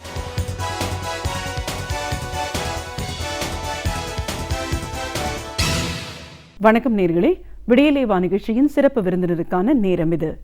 இன்றைய சிறப்பு விருந்தினர் இலக்கிய சிந்தனையாளர் திரு கனகசுந்தரம். ஒரு இலக்கிய சிந்தனையாளரா இலக்கியம் அப்படிங்கிறது என்ன, இலக்கியத்தில் சொல்லப்பட்ட விஷயங்கள் எல்லாம் ஒரு எழுத்தாளர் படைப்பாளி எந்த அளவுக்கு கவனமாக எடுத்துக்கணும், இவருடைய படைப்புன்னு பல விஷயங்களை கருத்துக்களை இன்னைக்கு நம்ம அவர்கிட்ட கேட்டு தெரிஞ்சுக்கலாம். வணக்கம் சார். ஒரு இலக்கிய சிந்தனையாளராக முதல்ல எங்கள் நிகழ்ச்சிக்கு உங்களை நாங்கள் வரவேற்கிறோம் சார். நன்றி. ஒரு இலக்கிய சிந்தனையாளர், ஒரு படைப்பாளி, நிறைய புத்தகங்கள், கதைகள் நீங்கள் எழுதியிருக்கீங்க. அப்படின்னும் போது அதற்கெல்லாம் எவ்வளோ தூரம் இலக்கியங்கள் உங்களுக்கு உறுதுணையாக இருந்திருக்கு, நீங்கள் எந்த அளவுக்கு இலக்கியங்களை படிச்சிருக்கீங்க, இன்றைக்கி ஒரு படைப்பாளி எழுதுறதுக்கு முன்னாடி தெரிஞ்சிக்க வேண்டிய விஷயங்கள் என்ன, அதுலேயும் இன்னும் குறிப்பிட்டு சொல்லணும்னா திருக்குறள் பற்றின உங்களுடைய பார்வைன்னு பல விஷயங்களை கருத்துக்களை எங்களோட நீங்கள் இன்றைக்கி முழுமையாக பகிர்ந்துக்கணும் சார். முதல்ல இலக்கியத்திலேருந்து பேச ஆரம்பிப்போம். நிறைய இலக்கியங்கள் இருக்குது, அதெல்லாம் ஒரு பெரிய பொக்கிஷமாக நம்ம இன்றைக்கும் போற்றி கொண்டாடிட்டு இருக்கோம். அப்படின்னு நம்ம பார்க்கும்போது இலக்கியங்கள் அப்படிங்கிறது என்ன, அதுலேருந்து நம்ம பேச ஆரம்பிக்கலாம். நான் படித்தது மிக மிக குறைவு. எந்த புத்தகமும் எனக்கு வாய்ப்பு கிடைக்கல. நான் சாதாரண குடும்பத்தை பிறந்தவன். ஆனால் அதில் நான் படித்ததில் பாதித்தது ரொம்ப அதிகம். என்ன சித்தருடைய பாடல், அதில் நிறைய கருத்து சொல்கிறாரு. அது ஆன்மீக கருத்து, ஆன்மீகத்துக்கு எதிரான கருத்து, மக்களுடைய சாதிய கூறுகளை அவர் சாடுறது, இதெல்லாம் என்னை பாதிச்சிருக்குது. பரீட்சையாவது எதடா, பணத்தையாவது எதடா, இறைச்சி தோல் எருமையிலும் இறக்கப்பட்டிருக்கிறதோ அப்படின்னு அவர் சொல்கிறாரு. அதுக்கு மேலே என்ன சொல்ல முடியும்? ரொம்ப அழகாக சொல்லிட்டாரு. இந்த மாதிரிலாம் இருக்கும்போது ஒரு ஜாதியை பாகுபாடு வேண்டாம்னு சொல்கிறாரு. அதே மாதிரி சித்தர்கள் என்ன சொல்லும்போது அறிவியல் சார்ந்த விஷயமும் பாடுக்கார். நிறைய பாடுக்காரு. அதில் ஒரு பாடல் ரொம்ப பிடிச்ச பாடல் இல்லை அந்த இலக்கியம் 4 கட்டு மச்சிலே நடியில் ஒரு கூடத்தே கோலை வெளியழகி கோடி முறை ஆடுகிறாள் அப்படின்னு ஒரு பாடல். அது உடல் சார்ந்த இதயம் எப்படி இருக்கின்றது 1000 காலத்துக்கு முன்னாடி அந்த சித்தர் அப்போல்லாம் மைக்ரோஸ்கோப் கிடையாது, அறிவியல் சாதனம் கிடையாது. 4 கட்டு மச்சுன்னா 4 இடதாரிகள் வலதாரிகள் வலது வண்டிகள்ன்றதை அவர் அப்போவே கண்டுபிடிச்சி இப்படி தான் சுற்றுகிறார். இந்த 4 சூழலுக்கு நடிகர் தான் அந்த உயிர் துடிப்பு இயங்கிக்கிட்டு தான் நடிகர் கூடத்தே கோலை வெளியழகி கோடி முறை ஆடுகிறாள்ன்றது. கோடி முறை கூட கணக்கு பார்த்தீங்கன்னா 60 ஆண்டு காலத்தை நம்ம கணக்கு போட்டால் எத்தனை நிமிஷம் கணக்கு பண்ணால் எத்தனை முறை துணிக்குது 1 மணி நேரத்துக்கு, அதை பார்த்தா ஏறத்தாழ ஒத்து வரும். அப்போ பல்லாண்டு 1000 ஆண்டுக்கு முன்னாடி சித்தர்கள் இந்த மாதிரி அறிவியல் பூர்வமாக கூட சிந்திச்சு எழுதியிருக்காங்க இந்த பாடல். ஓகே, இப்போது திருக்குறள் பற்றி சொல்லணும்னா, திருக்குறள் படிக்காமல் யாருமே ஒரு பெரிய வாழ்வியல் சார்ந்த விஷயங்களை புரிஞ்சிருக்க முடியாதுன்ற அளவுக்கு சொல்லலாம். அந்த காலத்தை தொட்டே வந்து மக்களோட வாழ்க்கை முறை எப்படி வாழணுங்கிறத வள்ளுவர் ரொம்ப அழகாக எழுதிட்டு போயிருக்காங்க. நீங்கள் ஒரு இலக்கிய சிந்தனையாக, அதாவது திருக்குறளை எப்படி பார்க்குறீங்க? அவர் காலத்தில் சாதியை ஒடுக்கம் இருந்திருக்குது. அதுதான் அவர் முதலே பிறப்புக்கும் எல்லா உயிருக்கும்னு பாடலை வச்சுருக்காரு. அதே மாதிரி அகரமுதல் எழுத்தெல்லாம்ன்ற பாடல் கூட வள்ளுவருடைய வார்த்தையில் சில மாறுபட்டுருக்கணும் நான் என்ன நினைக்கிறேன். ஒரு காலத்தை படிச்சிருக்கேன். அகரமுதல் எழுத்தெல்லாம் ஆதி பகவன் முற்றே உலகுன்னு இல்லை, அது ஆதி பகலன் முற்றே உலகுன்னு தான் வரணும், வந்திருக்கணும். ஒரு மாத்திரை குறைஞ்சி இருக்குது. ஏன்னா அவர் அறிவியல் பூர்வமான சிந்தனையாளர் வள்ளுவர். எல்லா கோள்களுமே எல்லா இன்றைக்கு உள்ளதெல்லாம் சூரியன்லேருந்து உடஞ்சி சிதறி விழுந்தது தான். அப்போது அகரமுதல் எழுத்தெல்லாம் ஆதி பகலவன் சூரியனிடம் தான் எல்லா கிரகங்களும் புரிஞ்சு இந்த உலகம் உருவாக்கி இருக்கின்றது தான் அவர் சொல்லியிருப்பார். உயிரின வளர்ச்சிக்கு பரிணாம வளர்ச்சிக்கு எல்லாத்துக்கும் மூல ஆதாரம் அந்த ஆதி பகலவன் தான். அப்படி தான் நம்ம எடுத்துக்கணும். அதே மாதிரி நிறைய பார்த்தா அவருக்கு ஒரு குரலை ஆய்வு பண்ணால் நிறைய விஷயம் தெரியுது. எனக்கே சில முரண்பாடு இருக்கேன். இந்த கொலையர் கொடியோரை வெந்திருத்தல் பைங்கூழ் களை கட்டண நேர்னு ஒரு குரல் இருக்குது. அதாவது இன்றைக்கி வந்து தவறு கொலை குற்றம் பண்ணவங்களை வந்து தண்டிச்சிடலாம் அப்படின்னு நம்ம அதெல்லாம் புரிஞ்சிக்க முடியும். ஆனால் வள்ளுவர் அப்படி சொல்லிக்க மாட்டாருன்னு நான் நினைக்கிறேன். ஏன்னா எத்தனையோ முறை வள்ளுவருடைய நமக்கு அந்த நம்முடைய மொழியுடைய எழுத்து வடிவம் மாறி இருக்குது. வள்ளுவர் அன்றைக்கி பனைவரில் எழுத்து போனார். அவர் அவருடைய எழுத்தை நம்ம முழுமையாக நம்ம புரிஞ்சுக்கிட்டோமான்னு தெரியல. நான் எப்படி பார்த்தேன்னா அதில் என்ன, அவர் வந்து நோய் நாடி நோய் முதலாடின்னு சொல்கிறார். அவர் உயிரினம் அந்த ஜுரத்தில் சீக்கிரம் வாடுறதே அவர் விரும்பலை. நோய் நாடி நோய் முதலாடி அது தனிக்கும் வாய் நாடி வாய்ப்பு செயல்னு சொல்கிறார். அதோடைய மூலகாரணம் கண்டுபிடிச்சி நீங்கள் அதை சரி பண்ணுன்றாரு. அந்த வள்ளுவர் வந்து கொடியோரை வேந்துறுத்தல் தூக்கில் போட்டுரு அப்படின்லாம் சொல்ல மாட்டார். நான் எப்படி பார்க்குறேன்னா, இந்த கொலையர் கொடி வேரை வேந்தறுத்தல் பைங்கூழ் களையற்றன்னு நேர். அதாவது கொலைக்கான காரணம் என்ன, அந்த குற்றங்களுக்கான பின்னணி காரணம் என்னன்னு அந்த காரணத்தை கண்டுபிடிச்சி அதை சீர் பண்ணணும்னு சொல்லுவார் வள்ளுவர் நான் நினைக்கிறேன். நிறைய பாடலை பார்த்தா அவரோட பாடலில் நிறைய விஷயங்கள் நம்ம தெரிஞ்சுக்கலாம். நம்ம கொஞ்சம் அது மாற்றத்தில் மாற்றி யோசிச்சா நிறைய விஷயம் நமக்கு புரிஞ்சும் போது நமக்கு. அதே மாதிரி இந்த அன்பும் அரண உடைத்தாயின் இந்த குரல் வருது. அதே மாதிரி மங்களம் என்ப மனைமாட்சி மற்ற நன்கு பேருன்னு சொல்கிறாரு. அப்போது இல்வாழ்க்கைக்கு மங்களம் என்பது தான் முக்கியமானது, அறிவுபூர்வமாக சொல்கிறார். மனைமாட்சிக்கு மங்களம், நன்மக்கள் பேருன்றது அதுக்கப்புறம் சொல்கிறார் அடுத்த வரியில். அப்போ நன்மக்கள் பேர் இருந்தாலும் இல்லை போனாலும் அந்த வாழ்க்கை சிறப்படையணுன்றது ஒரு ஆசையும் இருக்குது. மங்களம்ன்ற வார்த்தையிலேயே வந்து உங்களுக்கு நீங்கள் படிச்சிருப்பீங்க நிறைய. அறம் பொருள் இன்பம்ல அறம் என்ன சொல்கிறாருன்னா, அரண் என்ன படுத்த இல்வாழ்க்கைன்றார். அன்பும் அரண் உடைத்தாயின்றார். அப்போ அந்த அறம்னு என்னன்னா அவர் சொல்கிறார், அழுக்காறு அவா வெகுளி இன்னாச்சொல் இழுக்காறு என்ற தரம். இந்த மாதிரி தீய குணங்கள்லாம் கோபம் பொறாமை இதெல்லாம் இல்லாத ஒரு தன்மை தான் அறம்ன்றார். அப்போ இந்த இருந்தாலே இல்வாழ்க்கையில் மங்களம் தான்றாரு. அப்படி தான் நான் ஒவ்வொன்றும் பார்த்துக்க முடியும். நான் இந்த நாடில் கூட இந்த சில குரலை நான் ஆய்வு பண்ணி கூட வச்சுருக்கேன், இது மாதிரிலாம் இருக்குதுன்னு. ஆனால் வள்ளுவர் வந்து ரொம்ப சிறப்பான இடத்துல இருக்கார். இன்றைக்கி அவரை மாதிரி ஒரு அறிவியல் பூர்வமாகவும் வாழ்வியல் பூர்வமாகவும் எழுதின கவிஞரில் முக்கியமானவர் அவர் தான். அதே மாதிரி சித்தர். வள்ளுவரோட ஒவ்வொரு குறளும் வந்து இன்னைக்கு ஒவ்வொருத்தங்களும் அதை வாழ்க்கையில் பின்பற்ற வேண்டியது ரொம்ப அவசியம் அப்படின்னு நம்ம வலியுறுத்தி சொல்லும்போது, அறம் பொருள் இன்பம் எல்லா விஷயத்தையுமே அவர் பகிர்ந்து சொல்லியிருக்காரு. ஒரு வீடு எப்படி இருக்கணும், ஒழுக்கத்தை பற்றியும் தனியாக குறிப்பிட சொல்லியிருக்காரு. இப்போ நீங்கள் பார்த்த வரைக்கும் இன்னைக்கு ஒரு மாணவர்கள் இளைஞர்களுக்கெல்லாம் வந்து புரியணும் அப்படின்னா எந்த மாதிரி விஷயங்கள் திருக்குறளில் சொல்லப்பட்டிருக்கு? மாணவர்களுக்கு சொல்கிறது முதல்ல சொல்லிட்டாரு, கற்க கசடற. முதல்ல படிக்கும்போது அதை சீராக படிக்கணும், பிழையெல்லாம் படிக்கணும். அதுக்கப்புறம் படித்த மாதிரி நீ வாழ பழகிக்கணும். அப்படி எல்லோரும் அதை பின்பற்றினாலே நாட்டில் எந்த விதமான தீங்கு நடக்காது, எந்த விதமான அசம்பாவிதமோ தீய ஒழுக்கமோ நடக்காது. நல்ல சமூகத்துக்கு அருமையான உதாரணம் அந்த ஒரு பாடலையே வந்து சொல்லிட்டாரு. நம்ம அதை பின்பற்றினாலே போதும். கற்க கசடற, படித்தா மட்டும் போகாது, கற்ற பின் நிற்க அதற்கு தக. அப்படி எல்லோரும் நின்றுட்டாலே இன்றைக்கி எவ்வளோ இன்றைக்கி நாட்டில் பிரச்சனை இருக்குது. லஞ்சம், ஊழல், பாலியல் தொல்லை எல்லாமே வராது அவர் வழி பின்பற்றினா. சில குறளில் வந்து தெய்வம் தொழால் கொழுநன் தொழுதழ்வாள் பெய்யன பெய்யும் மழை அப்படின்னு ஒரு குறள் இருக்குது. அவர் அப்படி எழுதியிருப்பாரா? பெண்கள் வந்து மழை பெய்யினா பெய்யும், பத்தினி பெண்கள் மழை பெய்ய சொன்னால் பெய்யும் அப்படின்னு எழுதியிருப்பாரா அப்படின்னு நம்ம தோணுனா, இன்றைக்கி அதை இப்போ ஒத்து பார்க்கணும். இது இப்போ உள்ள நடைமுறை விஷயங்களில் அறிவியல் கருத்தோடு ஒத்து பார்த்தா சில விஷயங்கள் அதில் பிரிபடும். இப்போது நமக்கு தெரியாத விஷயம், இப்போ இசை மூலமாக கூட சில நோய்கள் தீர்க்க முடியும்னு ஒரு முடிவுக்கு வந்திருக்காங்க டாக்டர்லாம். இசை மூலமாக கூட ஒரு நோய் தீர்க்க முடியும்னு சொல்லி நியூரான்லாம் வந்து கட்டுப்படுத்த முடியும், அது இயங்க வைக்க முடியும்னு சொல்கிறாங்க. நான் எப்படி இதை முடிச்சு போட்டு பார்க்குறேன்னு சொன்னேன். இதை வள்ளுவர் வந்து அப்படி சொல்லிக்க மாட்டார். ஆனால் ஒரு அந்த குரலுக்கு பார்க்கும்போது எப்படி வந்து இசையின் மூலமாக ஒரு நிகழ்ச்சியை ஒரு நோயாளி தீர்க்க முடியும், குணப்படுத்த முடியும்னு சொல்கிறாரோ, அதே மாதிரி அந்த மாதிரிலாம் வள்ளுவர் வந்து பெண்களை வந்து நீங்கள் வந்து மழை பெய்யினா பெய்யும் அப்படிலாம் சொல்லிக்க மாட்டார். அப்போது குரல்களை ஒன்றுத்தையுமே நம்ம பகுப்பாய்வு பண்ணி பார்க்கணும். அதில் வேறு ஏதாவது சொல்லிப்பார், அதில் வேறு ஏதாவது சொல்லிப்பார், நமக்கு தெரியல. இப்போ எழுத்தில் ஒரு எழுத்து மாறினா கூட ஒரு பொருள் மாறி போகும் இல்லைங்களாம்மா? அந்த மாதிரி நான் ஒத்துக்கலை. நான் அதை கூட சொல்லியிருக்கேன் என் நாவலில். என்ன சொல்லியிருக்கேன்னா, இந்த மாதிரி சொல்லக்கூடிய வள்ளுவர் பெண்களை இந்த மாதிரிலாம் நீ இப்படி சொன்னதான் மழை பெய்யும், அப்போ நீங்கள் வந்து பத்தினியாக இருக்கணும் அப்படின்னா, பத்தினின்றதுக்கே அவர் அர்த்தம் சொல்லியிருக்காரு கிளியராகவே. நல்லொழுக்கம் தான் பத்தினின்னு சொல்கிறார். பத்தினி தானது ஆண்களுக்கும் போது பெண்களுக்கும் போது. நல்லொழுக்கம் எல்லாருக்கும் சமமாக பொதுவானது. அது இருந்தாலே போதும். அவர் பெண்களுக்கு மட்டும் தனியாக அவர் பொறுத்து வலியுறுத்தி சொல்லலை. அப்போது திருக்குறள் எல்லா நம்ம எதை எடுத்து பார்த்தாலும், எந்த குறள் எடுத்து பார்த்தாலும் நமக்கு நயம்பட சொல்லக்கூடிய விஷயம் நிறைய கிடைக்கும். அதில் நான் சிறு வயதில் படிக்கும்போது எங்கள் வாத்தியார் ஒருத்தர், அது இந்த எண்ணிலே விளையாடுவார். ஒரு வீட்டுக்கு விருந்தாடியாக போகிறாங்க, வள்ளுவரை பற்றி சொல்லும்போது சொல்லுவார், விருந்தாடியாக ஒருத்தருக்கு வந்திருக்காரு, இன்றைக்கி நம்ம ஐயாவுக்கு நம்ம வீட்டில் 9 செய்யணும் அப்படின்னு சொல்கிறார். அவர் தமிழ் திருக்குறளை ரொம்ப பிடிச்சவர். 9 செய்யணும் நம்ம வீட்டில் அப்படின்னு சொல்கிறார் மனைவிக்கிட்ட. வந்தவர் சொல்கிறாரு, அவர் புரிஞ்சார், இல்லை ஒரு வாரம் போகட்டும், நான் இப்போ 95 இருக்கிறேன் அப்படின்றார்.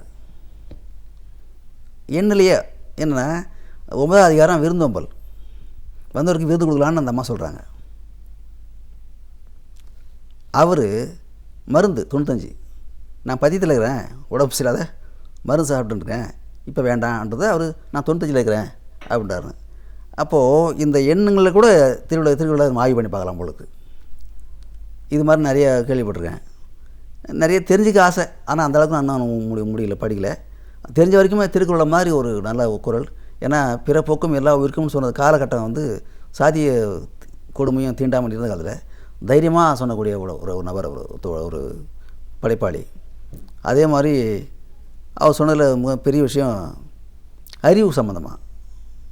தானாக வராது, தொட்டனைத்து ஊரும் மலர்கேணி, படிக்க தான் அவங்க அறிவு சுரக்க முடியும் அப்படின்னு சொல்கிறது. அதே மாதிரி செவிக்கோணம் இல்லாத போது அப்படின்றத கேள்வி அறிவு ஞானம் முக்கியமானதுன்னு சொல்கிறாரு. படிக்க வேண்டிய அவசியம் இல்லை. இன்றைக்கி நம்ம தலைவர்லாம் பார்த்திங்கன்னா நிறைய பேர் படிக்காதவங்க தான். அப்போ கேள்வி ஞானம் மட்டும் ஒரு மனுஷனை வாழ்க்கையில் மேம்பாடு செய்யணுன்றது அவர் சொல்லி காட்டுறாரு. அதே மாதிரி இந்த சிலேடை அவர் நிறைய இருக்கும். அதில் இடம்பைக்கு இடம்பை படுப்பர், இடம்பைக்கு இடம்பை படாதவர். இதை பார்த்திங்கன்னா ரொம்ப அழகாக இருக்கும். அது துன்பத்தை பார்த்து துன்பத்தை படாதவங்க கிட்ட பார்த்து துன்பப்பட்டுருமா. இடும்பைக்கு இடும்பை படுப்பர், இடும்பைக்கு இடும்பை படாதவர்.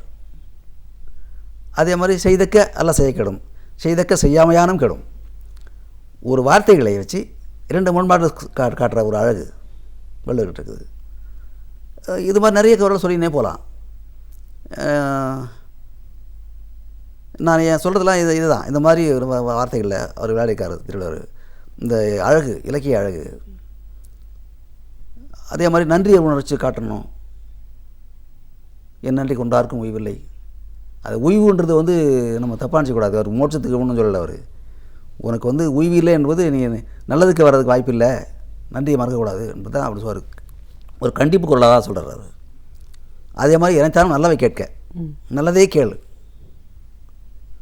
அதுக்கு தான் அதுக்கு பிறகு வந்து காந்தியை வந்து சொல்கிறாரு, தீயதை பார்க்கதே தீயதை கேட்கதே நல்லதை கேளுன்னு சொல்லலாம். அவருடைய மூலம் தான் அது.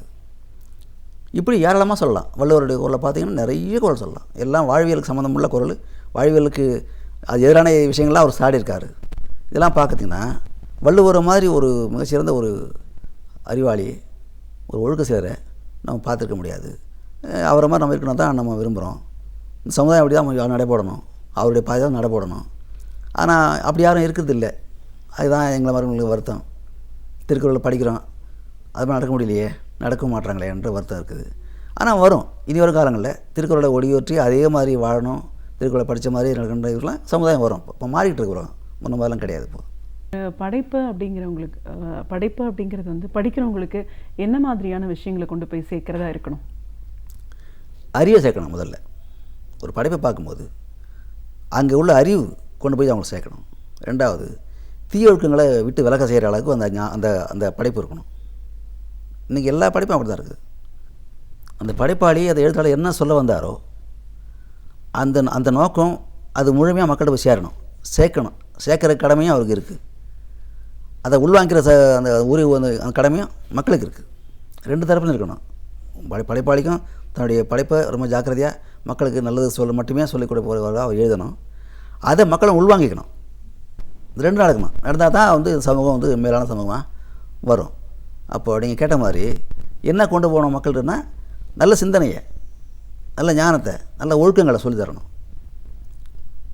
ஒவ்வொருத்தருமே ஒவ்வொரு படைப்பாளி என்ன குறித்து வர்றாரோ அந்த அந்த அந்த அந்த அந்த கதை அந்த பாத்திரமாக அவங்க மக்கள் மாறிடணும், வாசகர்கள் மாறணும். இப்போ நான் எழுதின நாவலில் திருநங்கைகளை பற்றி சொன்னால் திருநங்கைகளுக்கு நம்முடைய பிரச்சனையை மக்களுக்கு புரிஞ்சுக்கணும்.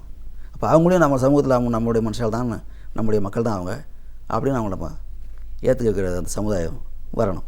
அப்போ ஒரு படைப்பாளி என்ன சொல்ல வர்றாரோ அதை மக்கள் பின்பற்ற வைக்கணுன்றது தான் அவரோட ஆசை. அப்படி தான் இருக்கணும். இப்போ நீங்கள் பேசும்போதே சொன்னீங்க திருநங்கைகள் பற்றி ஒரு புத்தகம் எழுதினா முழுக்க முழுக்க அதை பற்றி எழுதினேன் அப்படின்னு சொன்னீங்க. இப்போ இது உங்களுடைய படைப்பு அப்படின்னு நம்ம பார்த்தா திருநங்கைகள் பற்றி நீங்கள் புத்தகம் எழுதிங்க. திருநங்கைகள் அப்படிங்கிறது யார்? அவங்களோட வாழ்க்கை முறை எப்படி இருந்துச்சு? எந்த மாதிரியான ஒரு சவாலான வாழ்க்கைகள் வாழ்ந்துட்டுருக்காங்க? மேலாடுகளில் 6ஆம் நூற்றாண்டு 7ஆம் நூற்றாண்டுகளில் இந்த காகிதம் இருக்குங்களா, அதை கண்டுபிடிச்சது ஒரு திருநங்கை தான். லூசன் காயின் பேர் அவங்களுக்கு. அதே மாதிரி நிறைய அப்போ அந்த காலத்தில் ரோம் சாம்ராஜ்யத்தில் பெண்கள் தான் வந்து மந்திரிகளுக்கு ஆலோசனை வழங்கலாகும். மந்திரி தான் ஆலோசனை வழங்குவார். அவங்களும் இவங்க ஆலோசனை வழங்குற அதில் இருந்திருக்காங்க. அதே மாதிரி சீன புரட்சியில் பெண்கள் திருநங்கையோட அதில் பங்கெடுத்துருக்காங்க.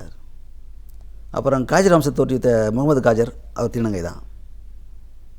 இப்படி ஏராளமாக திருநங்கைகள் இருக்கிறாங்க, அறிவுபூர்வமாக வாழ்ந்திருக்காங்க. அதனால் ஆனால் இந்தியாவில் மட்டும் திருநங்கைகளை முதல் ஒதுக்கி தள்ளுறோம், ஒரு குப்பையாக ஒதுக்கி தள்ளுறோம்.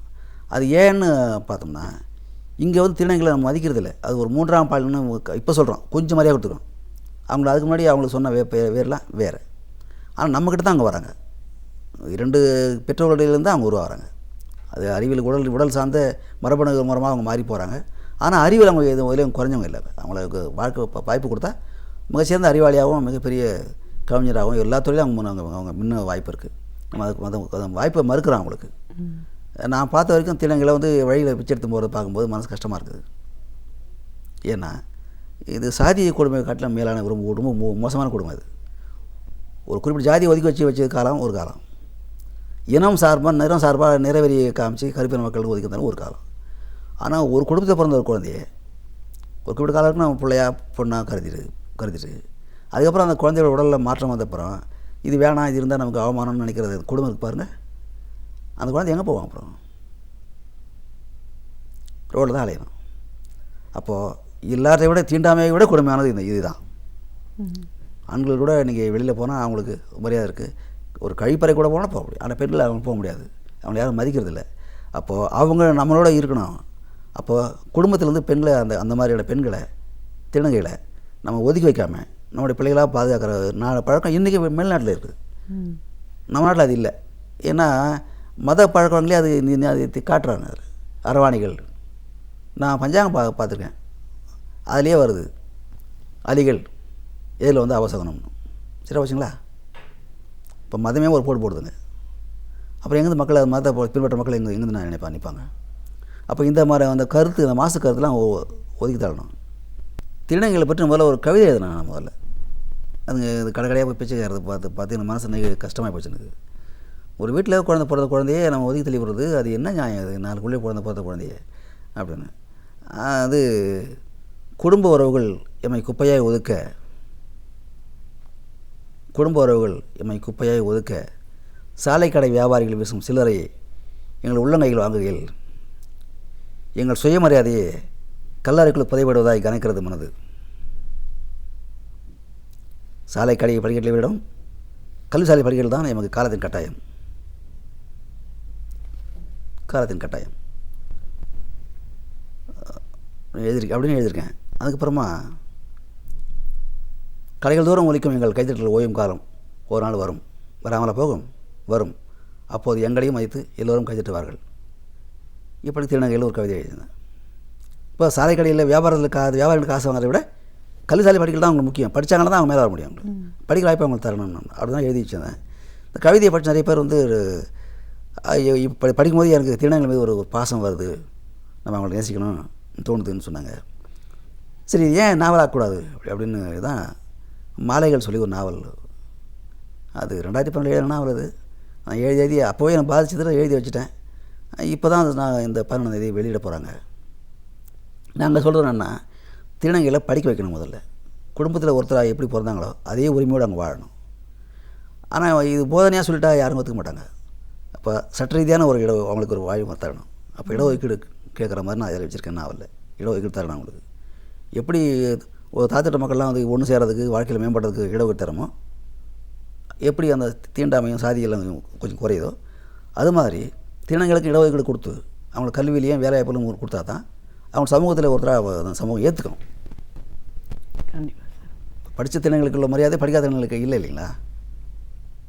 பார்க்குறோம், இன்றைக்கி ரயிலில் பார்க்குறோம், பஸ்ஸில் பார்க்குறோம், கைத்தட்டி காசு கேட்குதுங்க. அந்த அவல நிலைக்கு யார் காரணம்? சமூகம் தானே. சமூகம் தான் அதுக்கு பொறுப்பேற்றுக்க முடியும். முதல்ல பெற்றவங்க பொறுப்பேற்றுக்கணும், அப்புறம் சமூகம் பொறுப்பேற்றுக்கணும். இதெல்லாம் தான் காமிச்சு நான் இது வேண்டாம், அவங்கள வந்து நம்ம ஒதுக்க வேண்டாம். ஏன்னா இன்றைக்கி எல்லாருக்கும் உள்ள பிரச்சனை அவங்களுக்கு இருக்குது. விலைவாசி பிரச்சனை அவங்க பாதிக்கலையே என்ன இருக்குது. அப்போ பொருளாதார ரீதியாகவும் அவங்க நம்மளோட சேர்ந்து போராட வேண்டியவங்க. ஆனால் அவங்கள வெறுமனே குப்பையாக தள்ளிட்டால் அவங்களுக்கு எதுவும் இல்லாத மாதிரியும் தள்ளக்கூடாது. அவங்களுக்கு உள்ள அறிவு, மானம், ஒழுக்கம் எல்லாமே அவங்களுக்கு இருக்குது. நம்ம அதை சொல்லி தறி பக்குவப்படுத்தி நம்மளோட சேர்த்துக்கு வாழணும்னு தான் நான் அதை முடிச்சிடறேன். இல்லைன்னா திருநங்கைகளை பற்றி நான் ஏன் இருக்கேன்னா, திருநங்கைகளை வந்து மனமாக பண்ணிக்கணும்னு நான் சொல்கிறேன். என் நாவலில் ஒவ்வொரு திருநங்கையும் கல்யாணம் பண்ணிக்க தகுதி ஆனவங்க தான் அப்படின்னு சொல்கிறேன், பண்ணிக்கணும்னு சொல்கிறேன். அதுக்கு அதில் திருநங்கைகள் சொல்கிறா என்னுடைய நாவலில், நாங்கள்லாம் வந்து அசல் கிடையாது, போலி தானே, எங்களால் இதான் முடிய போகுது, ஏன்னா அவங்களால சமூகத்தை மகிழ்ச்சியாக இருக்கலாம் வாழ்க்கையில், அவ்வளோதான். பிள்ளை பேர் அதுதானே தேவையான சமூகம் எதிர்பார்க்குது, அது கொடுக்க முடியாதுல்ல அப்படின்னு நான் சொல்கிறேன்னா அது நடக்கும், அதுவும் நடக்கும். ஏன்னா இன்றைக்கி சந்திரனில் போய் இன்றைக்கி அறிவியல் பூர்வமாக எல்லாம் பார்க்குது. அண்டசராசம் அரசு ஆகுது. இன்றைக்கி செயற்கை நுரையீரல், செயற்கை ரத்தம், செயற்கை எதையும் பொறுத்தாச்சு. செயற்கையாக ஒரு கருப்பை வைக்கிற காலம் வராதா என்ன? அப்போது திருநங்கைகள் எல்லா வகையிலையும் மன வாழ்க்கைக்கும் சமூகத்துக்கும் பயன்பட வேண்டியவங்க. அதில் அவங்கள பயன்படுத்திக்கணும். அவங்கள வாழ்க்கைக்கு நம்ம வந்து ரொம்ப கை கொடுத்து உதவுன்றது தான் இந்த நாவலோட நோக்கம். இந்த மது நாட்டில் ஒழிஞ்சாலே குற்றங்கள் நிறைய குறைய வாய்ப்பு இருக்குது. அப்போ மது வேண்டாம் அப்படி சொல்லக்கூடிய சமுதாயம் இளைஞர்களை அப்படி எடுத்து போகணும். மது குடிக்காதீங்க என்பதை வந்து நாவலாகவும் பாடலாகவும் கவிதையாகவும் சொல்லலாம். அதே மாதிரி இப்போ இருக்கிற இந்த பாலியல் தொல்லைகள், இதுவும் மிகப்பெரிய சீரழிவு. லஞ்ச லாவண்யம், அடுத்தவங்க காசில் வாழ நினைக்கிற தவறுன்னு சொல்லக்கூடிய அந்த சிந்தனை வரணும். நம்முடைய உழைப்பை தான் நம்ம வாழணும் அப்படின்ற சிந்தனை நமக்கு வரணும். எந்த அப்பா அம்மாவும் வந்து பிள்ளைங்களை வந்து நீ நல்லா படித்து பெரிய ஆளாகி ஒரு திருடனாவா ஒரு கொள்ளைக்காரனாவான்னு சொல்லி வளர்க்கறதில்லை. நீ படிச்சு ராஜா, நீ பெரிய அதிகாரி ஆகணும், நாட்டு நல்லதை பண்ணணும்னா சொல்லி வளர்க்குறோம். ஆனால் சமூகம் அப்படி விடுறதில்லை.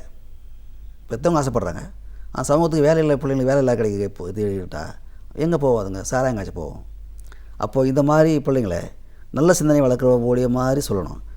இங்கே உள்ள கேடுபாடுகளை நம்ம வந்து வலியுறுத்தி இதெல்லாம் வேண்டாம், இதெல்லாம் சமூகத்தை சீரழிக்கும், நம்மளே சீரழிச்சிடும் அப்படின்னு சொல்கிற மாதிரி கவிதைகளை கதைகளை நம்ம எழுதணும். அதுதான். கண்டிப்பாக சார். ஒரு இலக்கிய சிந்தனையாளராக இலக்கியம் அப்படிங்கிறது என்ன, இலக்கியம் நம்மளுக்கு என்ன சொல்லி கொடுத்துருக்கு, அந்த நாள்லேயே சித்தர் பாடல்கள் எல்லாம் எவ்வளோ சிறப்பான விஷயங்கள் வலியுறுத்தி சொல்லப்பட்டிருக்கு, திருக்குறளில் சொல்லப்பட்ட கருத்துக்கள் என்ன, ஒருத்தரும் இன்றைக்கி அதை கடமையாக எடுத்து அவங்களோட வாழ்க்கையில் கடைப்பிடிக்க வேண்டிய அவசியம் என்ன, உங்களுடைய படைப்பு திருநங்கைகளை மையமாக வச்சு நீங்கள் உருவாக்கின அந்த படைப்பு இன்றைக்கி இளைஞர்கள் எதெல்லாம் கவனத்தில் வச்சு ஒரு படைப்பை உருவாக்க வேண்டிய அவசியத்தில் இருக்கும்னு பல விஷயங்களை கருத்துக்களை எங்களோட நீங்கள் முழுமையாக பார்த்துறதுக்கு நன்றி. மிக்க நன்றி. பேராசிரியர் சுபவீர பாண்டியன் அவர்கள் ஒவ்வொரு நாளுமே நாம் அறிந்து கொள்ள வேண்டிய பல அரிய தகவல்களை அழகிய தமிழில் நமக்காகவே தொகுத்து வழங்குகிறார். அந்த வகையில் இன்றைக்கு என்ன பயனுள்ள தகவல்களை நம்மிடையே பகிர்ந்து கொள்ள இருக்கிறார் என்பதை கவனிக்கலாம். நிகழ்ச்சியில் அடுத்த பகுதியாக வரவிருப்பது ஒன்றே சொல் நன்றே சொல்.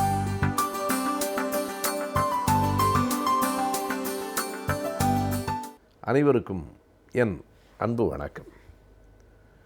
உலக நாடுகளில் மையமான ஓர் இடத்தில் இருக்கிற துருக்கி நாடு உலக வரலாற்றிலும் ஒரு குறிப்பிடத்தக்க இடத்தை பெற்றிருக்கிறது. 19ஆம் நூற்றாண்டின் இறுதி வரையில் ஐரோப்பா நாடுகளையே கொஞ்சம் மிரட்டுகிற அளவுக்கு வளர்ந்திருந்த துருக்கி 20ஆம் நூற்றாண்டின் தொடக்கத்துக்கு பிறகு ஐரோப்பாவினுடைய நோயாளி என்று அழைக்கப்படுகிற அளவுக்கு மெலிந்து போயிற்று. துருக்கியினுடைய எழுச்சியும் துருக்கியினுடைய வீழ்ச்சியும் மறுபடியும் துருக்கி எழுந்து நின்ற காட்சியும் வரலாற்றில் நமக்கு பல செய்திகளை உணர்த்துகின்றன. துருக்கி நாட்டுக்கு வேறு நாடுகளிலெல்லாம் இல்லாத சில நடைமுறைகள் உண்டு. எந்த நாட்டிலும் அந்த மன்னர்கள் ஆட்சி நடக்குமானால் அந்த மன்னர்கள் முறைப்படி இன்னொரு நாட்டு மன்னனினுடைய மகள் இளவரசியை திருமணம் செய்து அவர்களுக்கு பிறக்கிற குழந்தைகள்தான் மறுபடியும் அரசர்கள் ஆவார்கள். ஆனால் துருக்கி நாட்டு சுல்தான்கள் திருமணமே செய்து கொள்வதில்லை. அடிமைகளாக வந்திருக்கிற பெண்களில் அழகான பெண்கள் அந்த புறத்துக்கு அனுப்பப்படுவார்கள். அவர்களுக்கு பிறக்கிற குழந்தைகள்தான் மறுபடியும் மன்னர்களாக சுல்தான்களாக ஆவார்கள். இப்படி வேறு எந்த நாட்டிலும் இல்லாத ஒரு மரபு அந்த துருக்கியிலே உண்டு. எனவே ஒரு மன்னர் மரபும் இன்னொரு மன்னர் மரபும் மணமுடித்து அவர்களின் இரத்தம் கலந்து அதிலே இருந்துதான் இந்த இளவரசர்கள் பிறக்கிறார்கள் என்பதை தாண்டி அடிமைகளாக வருகிற பெண்களுக்கு பிறக்கிற குழந்தைகள்தான் மன்னனாக பட்டத்தை ஆள்கிற சுல்தானாக வருகிறார்கள். அதற்குள்ளே இருக்கிற இன்னொரு சாராம்சமான செய்தி என்ன என்றால், பெண்கள் அடிமைகள். எனவே பெண்களை பற்றி கவலை இல்லை. யாருடைய மகன் தந்தை யார் என்பதை பொறுத்துத்தான் அவன் சுல்தான் என்பதாக முடிவு செய்யப்படுகிறது என்கிற நிலை அங்கே இருந்தது.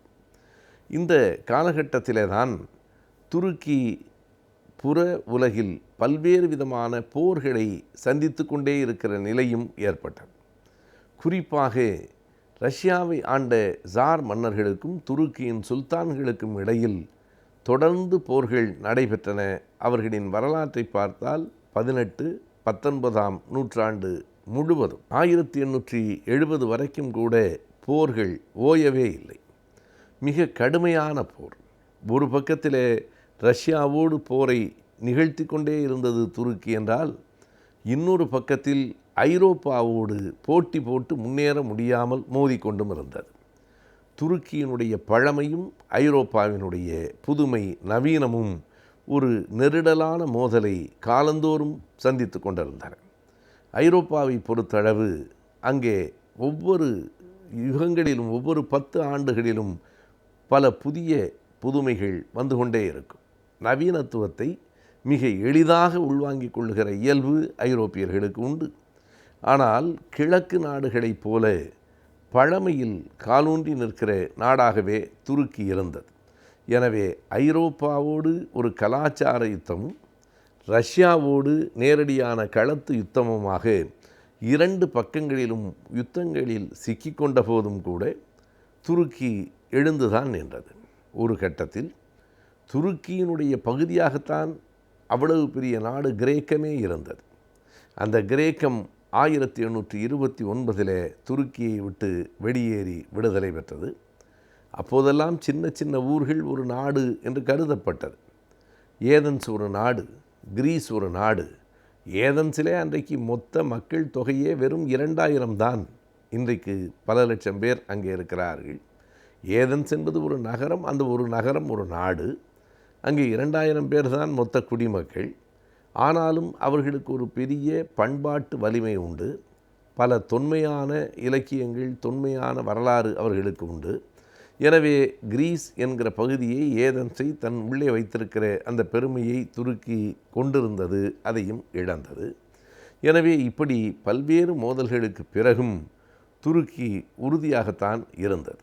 ஆனால் அங்கே இருந்த அந்த மன்னர்களினுடைய ஆட்சியை எதிர்த்து ஒரு ஜனநாயக ஆட்சி வர வேண்டும் என்கிற கோரிக்கை 1876 துருக்கியில் வந்தது. அந்த கோரிக்கையை முன்வைத்து ஒரு இயக்கத்தையே கட்டியவர் மிதத் பாட்ஷா என்பவர். அந்த துருக்கியின் வரலாற்றில் மிதத் பாட்ஷா என்கிற பெயர் மிக முக்கியமானது. ஆனால் அவரால் பெரிய அளவில் வெற்றி பெற முடியவில்லை. இருந்தாலும் கூட அப்படி ஒரு கோரிக்கையை எழுப்ப முடிந்தது. ஒரு மன்னர் ஆட்சியில் ஜனநாயகத்துக்கான கோரிக்கையை எழுப்ப முடிவதே கூட ஒரு விதத்திலே புரட்சி தான். அப்படிப்பட்ட புரட்சியை மிதத் பாட்ஷா செய்தார். அது 19ஆம் நூற்றாண்டின் இறுதி. ஆனால் 20ஆம் நூற்றாண்டின் தொடக்கத்தில் வேறு விதமான ஒரு இயக்கம் அந்த மண்ணில் எழுந்தது. அந்த இயக்கத்துக்கு பெயர் துருக்கி இளைஞர் இயக்கம் என்பது. அங்கே இருக்கிற அந்த இளைஞர்களெல்லாம் அதை வைத்துக்கொண்டு தான் இந்தியாவிலே கூட சில இளைஞர்கள், காங்கிரஸ் கட்சிக்குள்ளே இருந்த இளைஞர்கள், அந்த கட்சியினுடைய மேலிடத்தை எதிர்த்து கூட குரல் எழுப்புகிற போது அவர்களுக்கெல்லாம் யங் டக்ஸ் என்று விளையாட்டாக ஒரு பெயர் சூட்டப்பட்டது. இளம் துருக்கியர்கள். அப்படி அந்த யங் டக்ஸ் என்று சொல்லப்பட்டவர்களிலே ஒருவர்தான் பின்னால் இந்தியாவின் பிரதமராக கூட ஒரு குறிப்பிட்ட சில மாதங்களுக்கு இருந்த சந்திரசேகர். எனவே அப்படி யங் டர்க்ஸ் என்கிற பெயரே, அந்த இளம் துருக்கியர் என்கிற பெயரே துருக்கி இளைஞர்கள் இயக்கம் என்கிற அதிலே இருந்து வருகிறது. அதனை அன்வர் பேக் என்கிறவர் தொடக்குகிறார். ஆனாலும் கூட அந்த அன்வர் பேக்கினுடைய போக்குகள் ஒரு அஞ்சாமை இருக்கிறது. ஆனால் வீரம் இருக்கிற அளவுக்கு விவேகம் இல்லை. அந்த இயக்கத்தில் இணைந்து கொண்ட அன்வர் பேக்குக்கு பின்னாலே தான் இருந்த, ஆனால் பிற்காலத்தில் அன்வர் பேக்கை எல்லாம் தூக்கி எறிந்துவிட்டு தலைமைக்கு வந்து நாட்டின் அதிபராகவும் ஆனவர் தான் கமால் பாட்ஷா. கமால் பாட்ஷாவுக்கும் அன்வர் பேக்குக்கும் அந்த இயக்கத்துக்குள்ளே ஒரு முரண்பாடு இருந்து கொண்டே இருந்தது. இரண்டு பேருக்கும் நோக்கம் ஒன்று என்றாலும் அன்வர் பேக்கினுடைய நடைமுறைகள் ஏற்றுக்கொள்ளத்தக்கனவாக இல்லை. கமால் பாட்ஷா தான் மிக விரைவில் மக்களின் தலைவராக வந்தார். ஆனால் இவையெல்லாம் கூட 1900 தொடக்கங்களிலே தொடங்கி முதல் உலகப் போருக்கு முன்னால் அவை கொஞ்சம் சற்று தணிந்து விட்டன. காரணம், முதல் உலகப் போர் தொடங்குவதற்கு முன்பே 1912ஆம் ஆண்டு பால்கன் நாடுகள் அனைத்தும் சேர்ந்து துருக்கியை தாக்கின. துருக்கியால் தாக்கு பிடிக்க முடியவில்லை. அந்த கட்டத்திலே தான் அடுத்த ஆண்டு 1916இல் ஜெர்மனிக்கும் துருக்கிக்கும் இடையிலே ஒரு நட்பு ஏற்பட்டது. அந்த நட்பின் விளைவாக முதல் உலகப் போரில் ஜெர்மனும் துருக்கியும் ஒரு அணியில் இருந்தன. மற்ற நாடுகளெல்லாம் எதிரணியில் இருந்தன. முதல் உலகப் போரிலே தோல்வி அடைந்ததற்கு பிறகு துருக்கி மேலும் ஐரோப்பாவினுடைய நோயாளி என்கிற அளவுக்கு சுருங்கிற்று. அப்படி சுருங்கிய அந்த துருக்கியை மறுபடியும் உயர்த்தி நிமிர்த்தி எழுப்பியவர் என்று சொன்னால் அது அட்டார்க் கமால் பாட்ஷா என்று தான் சொல்ல வேண்டும். கமால் பாட்ஷாவை பற்றி அறிந்து கொள்வதற்கும் பல செய்திகளை உள்வாங்கிக் கொள்வதற்கும் சரித்திரத்தில் நிரம்ப செய்திகள் இருக்கின்றன. தற்போது அறிவியல் துறையில் ஏற்பட்டிருக்கும் முன்னேற்றம் பற்றியும் நவீன தொழில்நுட்ப முறைகளை பற்றியும் இன்றைய ஆலோசனை நேரத்தில் அறிவியல் மற்றும் தொழில்நுட்பம் பகுதியில் தெரிந்து கொள்ளலாம்.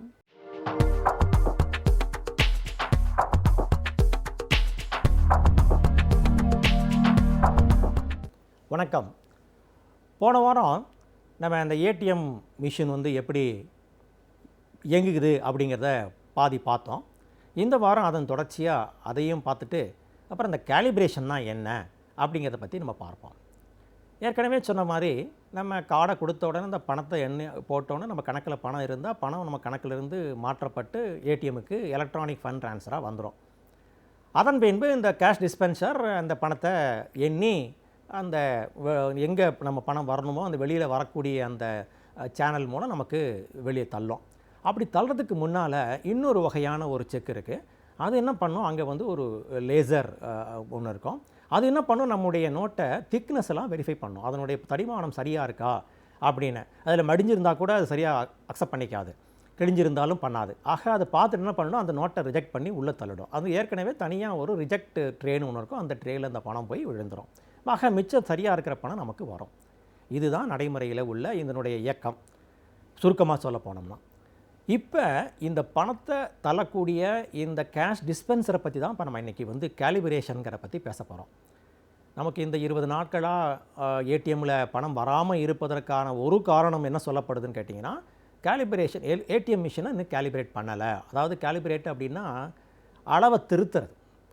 என்ன அளவை திருத்தணும்னு பார்த்தீங்கன்னா, இந்த கேஷை டிஸ்பென்ஸ் பண்ணுறதுல இருக்கிற ட்ரே இருக்குதுங்களா, அந்த ட்ரே அந்த தட்டை வந்து மாற்றணும்.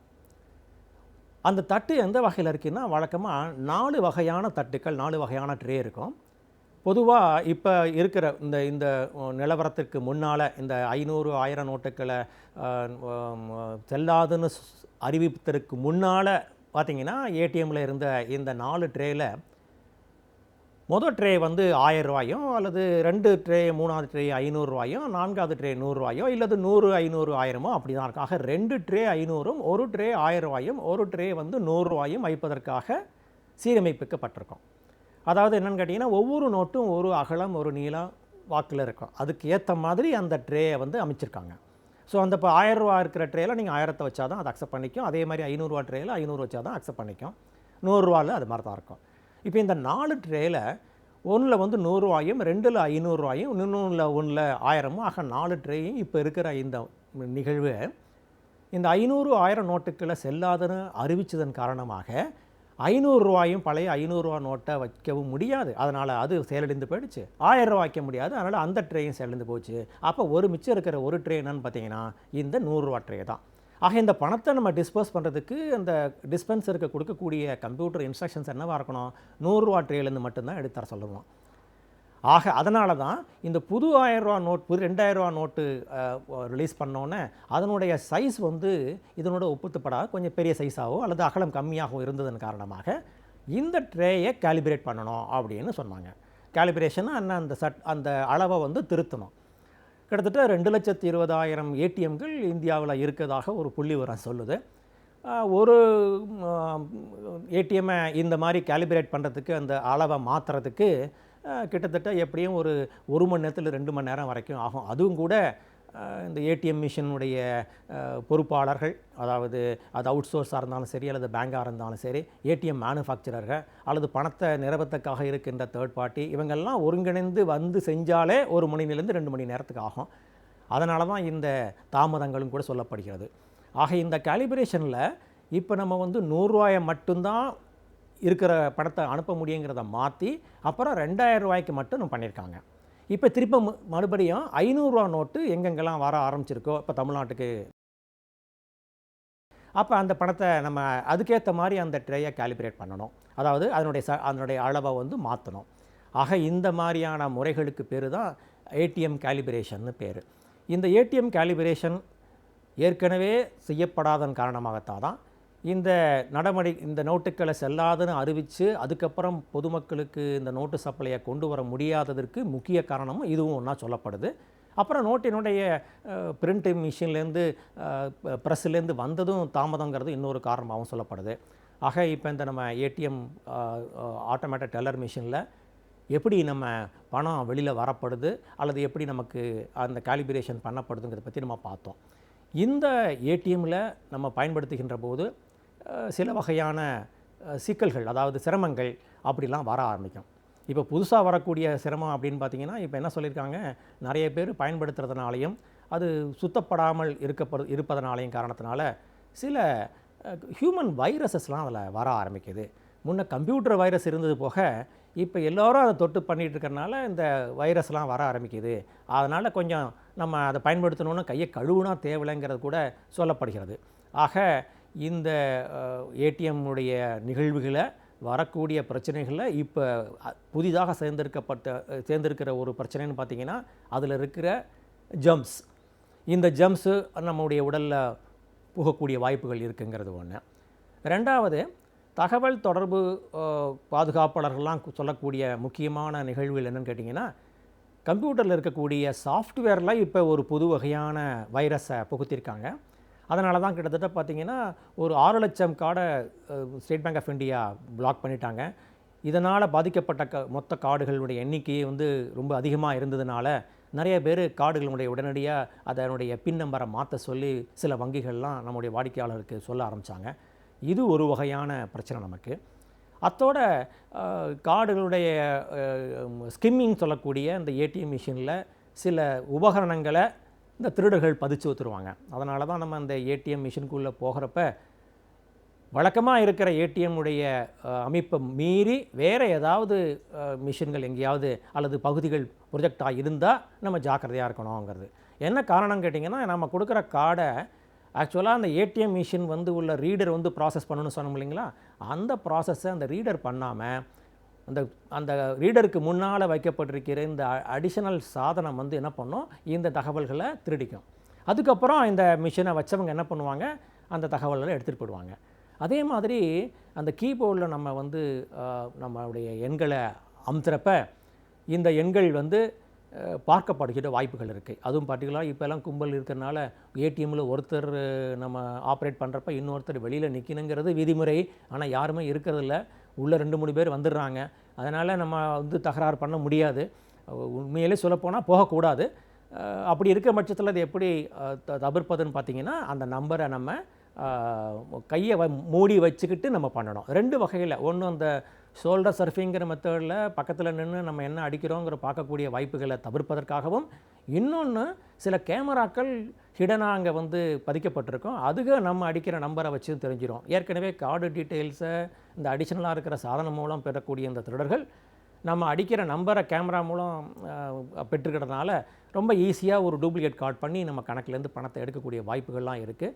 ஸோ அதனால் இப்போ எல்லாரும் தினமும் இந்த கார்டை ஒரு ஏடிஎம் ரூமுக்கு போய் ஒரு முறையாவது சந்திக்க வேண்டிய ஒரு சூழ்நிலை இன்றைக்கி இருக்கிறதுனால இந்த சில பாதுகாப்பு முறைகளையும் மனசில் கொண்டுக்குங்க. இந்த பாதுகாப்பான முறைகளோடு நம்ம அந்த ஏடிஎம்மை அணுகணும்னா நம்முடைய பணமும் பாதுகாப்பாக இருக்கும். நமக்கு வரக்கூடிய சில சொல்லப்படுகின்ற இந்த வைரஸ் ஜம்ப்ஸ்னால் வரக்கூடிய சில பிரச்சனைகளையும் தவிர்க்கலாம். நம்முடைய சுற்றுச்சூழல் மாசடைவதற்கு மனிதர்களாகிய நாம் பெரும் காரணமாக இருக்கிறோம். நம் சுற்றுச்சூழலை எவ்வாறு சீராக வைத்துக்கொள்ள வேண்டும் என்பதை பற்றி நம்மிடையே பகிர்ந்து கொள்ள வந்திருக்கிறார் டாக்டர் வின்சென்ட் அவர்கள். நிகழ்ச்சியில் நிறைவு பகுதியாக வரவேற்பது சுற்றுச்சூழல்.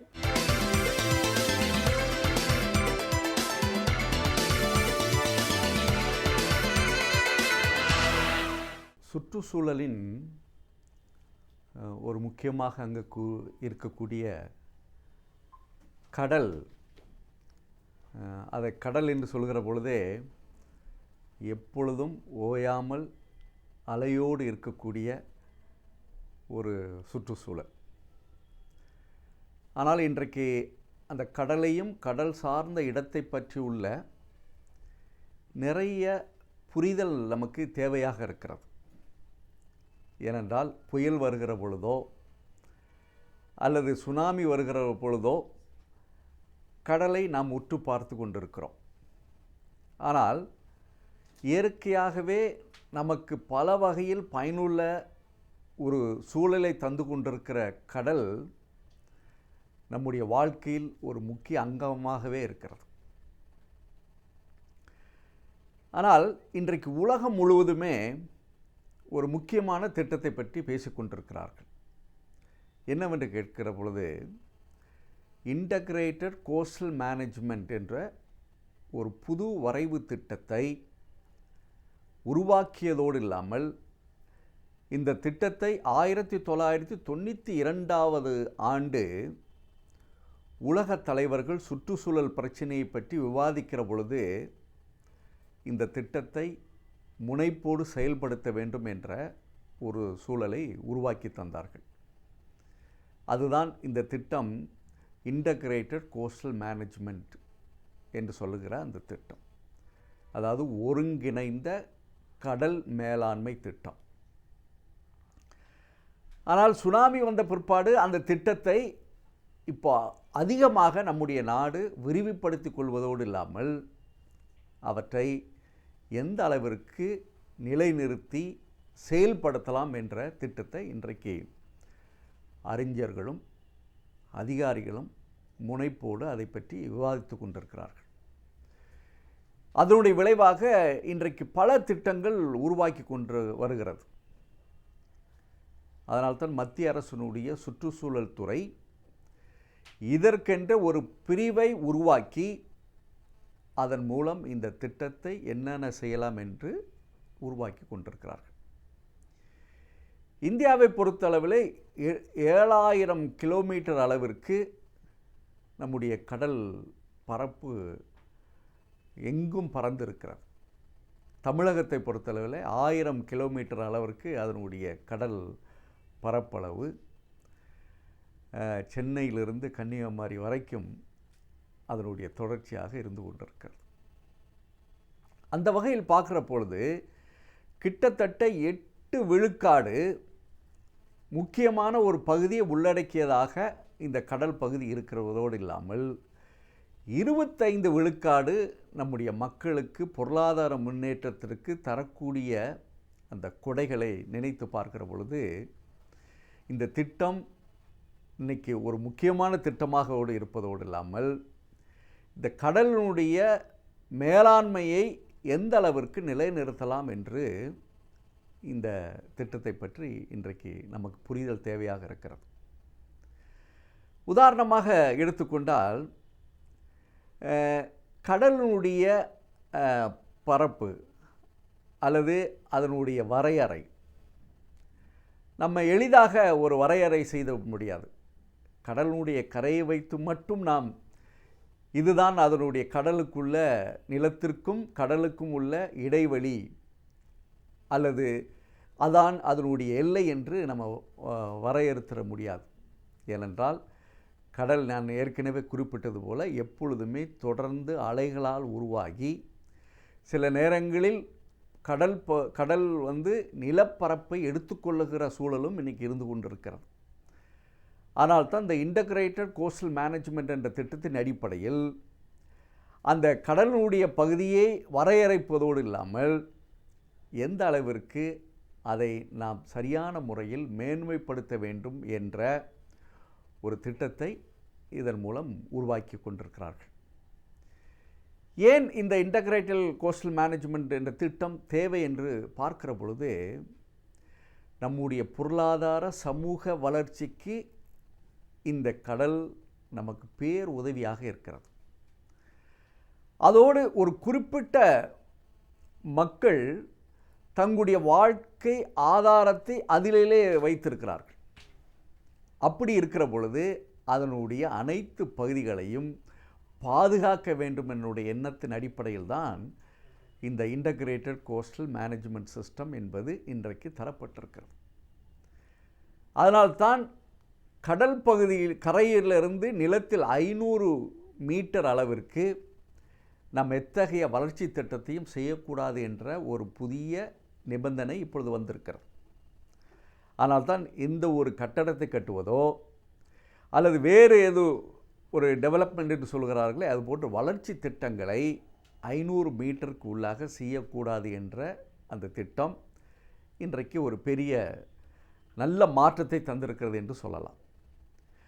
அடுத்து இந்த கடலை பற்றி ஒட்டியிருக்கிற அந்த மக்களுக்கு கடலை பற்றி உள்ள அறிவை கொடுப்பதோடு இல்லாமல் அவர்கள் சில நேரங்களில் ஏற்படுகிற இயற்கை சீற்றத்திற்கு எப்படி தங்களை தயாரித்து கொள்ள வேண்டும் என்பதோடு இல்லாமல் அவர்கள் எப்படி பிறருக்கும் உதவியாக இருக்க வேண்டும் என்ற ஒரு அறிவையும் இப்பொழுது கொடுக்கப்பட்டு கொண்டு வருகிறது. ஆனால்தான் ஒரு நாட்டினுடைய பொருளாதாரத்திற்கு மிக முக்கியமாக இருக்கக்கூடிய அந்த கடலையும் கடல் சார்ந்த பகுதிகளையும் சரியான முறையில் வரையறுத்து இன்னொன்று சில நேரங்களில் கடலினால் ஏற்படுகிற சில இடர்பாடுகளை சமாளித்து கொள்வதற்குத்தான் இந்த இன்டகிரேட்டட் கோஸ்டல் மேனேஜ்மெண்ட் என்ற புதிய திட்டம் நமக்கு தரப்பட்டிருக்கிறது. அதோடு இல்லாமல் இந்த திட்டத்தின் மூலம் கடலில் உள்ள வளங்களை எப்படி பயன்படுத்தி கொள்வது, அதனுடைய வளங்களை எப்படி பயன்படுத்துவதோடு இல்லாமல் அதன் மூலம் மக்களுக்கு எந்த அளவிற்கு ஒரு பொருளாதார முன்னேற்றம் ஏற்பட வேண்டும் என்பதோடு மட்டுமில்லாமல் நாளைக்கு இந்த இயற்கை வளம் மற்ற மக்களுக்கும் தரப்பட வேண்டும் என்ற அடிப்படையில் தான் இந்த இன்டகிரேட்டட் கோஸ்டல் மேனேஜ்மெண்ட் சிஸ்டம் ஒரு பெரிய மாற்றத்தை தந்து கொண்டிருக்கிறது என்பதோடு இல்லாமல் நாளைக்கு இந்த கடல் பகுதியின் மூலம் பெரிய பெரிய நல்ல ஒரு சூழல்கள் உருவாக வேண்டும் என்பதற்காக இந்த திட்டத்தை இன்றைக்கி உலகம் முழுவதுமே ஒரு சிறப்பான முறையில் செயல்படுத்தி கொண்டிருக்கிறார்கள். அதோடு இல்லாமல் இன்றைக்கு சூழலை பார்க்கிற பொழுது கடலிலிருந்து இன்னும் எடுக்கப்பட வேண்டிய வளங்கள் அதிகமாக இருக்கிறது. இப்பொழுது எண்ணெய் பெட்ரோல் என்று சொல்கிறோம், டீசல் என்று சொல்கிறோம். அது போன்ற எண்ணெயை நாம் பெற்றுக்கொள்வதற்கு கடலை சார்ந்திருக்க வேண்டிய சூழல் இப்பொழுது உருவாக்கி கொண்டிருக்கிறது. ஆனால் இந்த சூழ்நிலையில் கடலை சுத்தமாக வைத்து கொள்வதன் மூலம் இது போன்ற இயற்கை வளங்களை நாம் பெற்றுக்கொள்வதோடு இல்லாமல் மக்களுக்கு பாதுகாப்பு தருவதோடு இல்லாமல் அவர்களுடைய பொருளாதார முன்னேற்றத்திற்கும் இந்த திட்டம் வழிவகுக்கும் என்பதனால்தான் இந்த செய்தியை உங்களோடு குறிப்பிட்டிருக்கிறேன். ஆனால் நம்முடைய கடல் பகுதியை பாதுகாக்க வேண்டியது அரசு கடமை மட்டுமல்ல, நம்முடைய கடமை. ஏன் நம்முடைய கடமை என்பது இதன் மூலம் புரிவதன் மூலம் நம்முடைய கடல் பகுதியை சுத்தமாக பாதுகாத்து அதனால் வருகிற பயனை நாம் பெற்றுக்கொள்வோம்.